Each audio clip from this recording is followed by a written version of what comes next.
दोस्तों, मैं सरोज रबानी English heart channel में आप सबों का हार्दिक स्वागत व अभिनंदन है।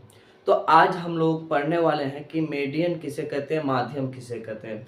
तो सबसे पहले देखेंगे कि प्रकाशीय माध्यम किसे कहते हैं। ऑप्टिकल मीडियम यानी वैसा माध्यम जिसमें प्रकाश गमन करती है उसे प्रकाशीय माध्यम कहते हैं। वैसा माध्यम जिसमें प्रकाश जो है गमन करती है उसे प्रकाशीय माध्यम कहते हैं। और माध्यम जो प्रकाशीय माध्यम जो है वो दो प्रकार के होते हैं, एक होते विरल माध्यम और दूसरे होते सघन माध्यम। तो विरल माध्यम वैसा माध्यम होते हैं जिसमें प्रकाशीय घनत्व कम होते हैं, उसे विरल माध्यम कहते हैं। विरल माध्यम में प्रकाश की चाल तेज होती है या फिर अधिक होती है। विरल माध्यम में प्रकाश की चाल अधिक होती है या तेज होती है। दूसरा नंबर है कि सघन माध्यम किसे कहते हैं, डेंसर मीडियम किसे कहते हैं। माध्यम जिसमें प्रकाश से घनत्व अधिक होते हैं, प्रकाश से घनत्व अधिक होता है उसे सघन माध्यम कहते हैं। और सघन माध्यम में प्रकाश की चाल कम होती है। आप एक एग्जांपल से समझ सकते हैं, जैसे कि यहाँ पे मान लो कि हम हैं,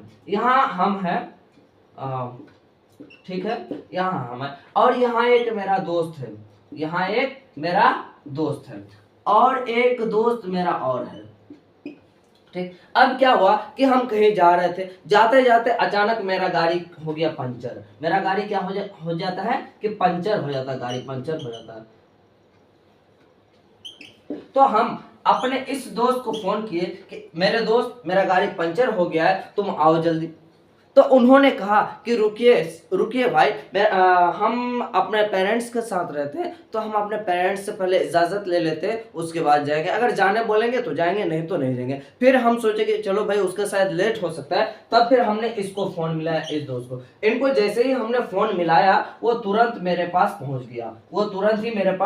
गया। तो जो पहले जाता है, जो तेजी से जाता है, उनको हम विरल माध्यम कहते हैं। और जो जाने में लेट करता है, देरी करता है, उनको हम लोग सघन माध्यम कहते हैं। ये जो था ये अपने पेरेंट्स से मतलब इजाजत लिया, परमिशन लिया। अब उनके पेरेंट्स जाने देंगे नहीं देंगे, इसमें ढेर सारी बात हो जाती है, जिसके कारण इसका लेट हो जाता है। इसलिए इनको क्या कहेंगे, सघन माध्यम कहते हैं। और जो तेजी से गमन करता है, जो तेजी से जाता है, जिसमें तेजी होती है, उनको हम लोग विरल माध्यम कहते हैं। हम लोग देखेंगे कि निम्न में से कौन सघन माध्यम होगा और कौन विरल माध्यम होगा। चलो देखते हैं। हमारे पास हवा है, पानी है और कांच है। हवा में प्रकाश की चाल 3 × 10⁸ मीटर पर सेकेंड होती है। उसी प्रकार से पानी में प्रकाश की चाल 2.25 × 10⁸ मीटर पर सेकेंड होती है।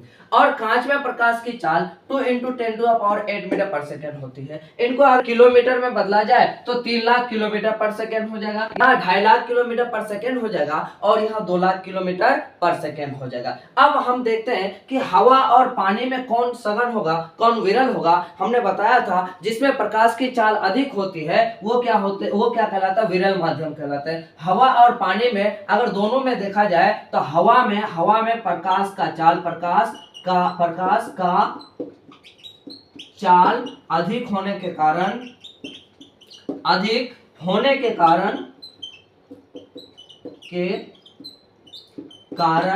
हवा विरल माध्यम होगा।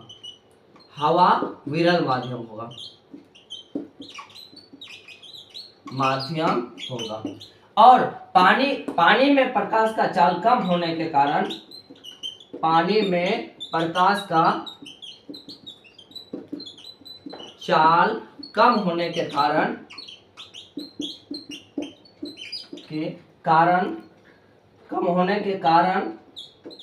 पानी सघन माध्यम होगा।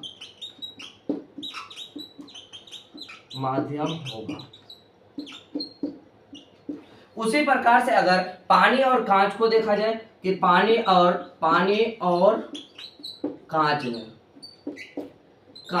में कौन सघन माध्यम होगा, कौन सघन और कौन विरल होगा, विरल माध्यम होगा। तो आप देख सकते हैं कि पानी में प्रकाश का चाल 2.25 पानी में प्रकाश का चाल 2.25 × 10⁸ मीटर पर सेकेंड है। और वही कांच में प्रकाश का चाल क्या है, कांच में प्रकाश का चाल है 2.10⁸ मीटर पर सेकंड है। तो अब देखा जाए जिसमें प्रकाश का चाल अधिक होता है वो विरल माध्यम होता है, और जिसमें प्रकाश का चाल कम होता है वो सघन माध्यम होता है। तो यहाँ क्या हो जाएंगे कि पानी क्या हो जाएंगे, विरल माध्यम हो जाएंगे, विरल माध्यम हो जाएंगे, और कांच जो है यह सघन माध्यम हो जाएंगे।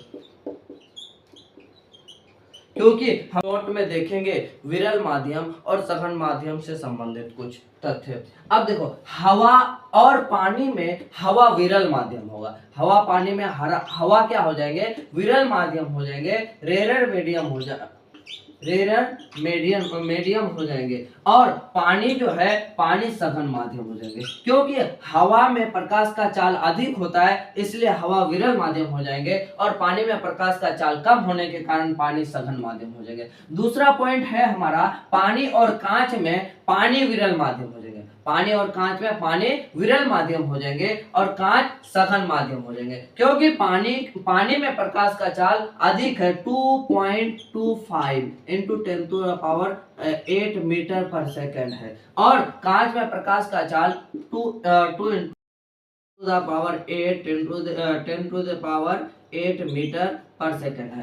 तो कांच के अपेक्षा पानी में प्रकाश का चाल अधिक है इसलिए पानी हो जाएगा आपका सघन विरल माध्यम और कांच हो जाएंगे सघन माध्यम। अब देखिए हवा, पानी और कांच में सबसे विरल पूछ रहा है तो सबसे विरल हवा हो जाएंगे और सबसे सघन माध्यम आपका कांच हो जाएगा। यह पूछा गया है कि विरल माध्यम के अपेक्षा सघन माध्यम में प्रकाश की चाल कम होती है, क्योंकि हमें पता है कि विरल माध्यम में प्रकाश की चाल अधिक होती है और सघन माध्यम में प्रकाश की चाल कम होती है।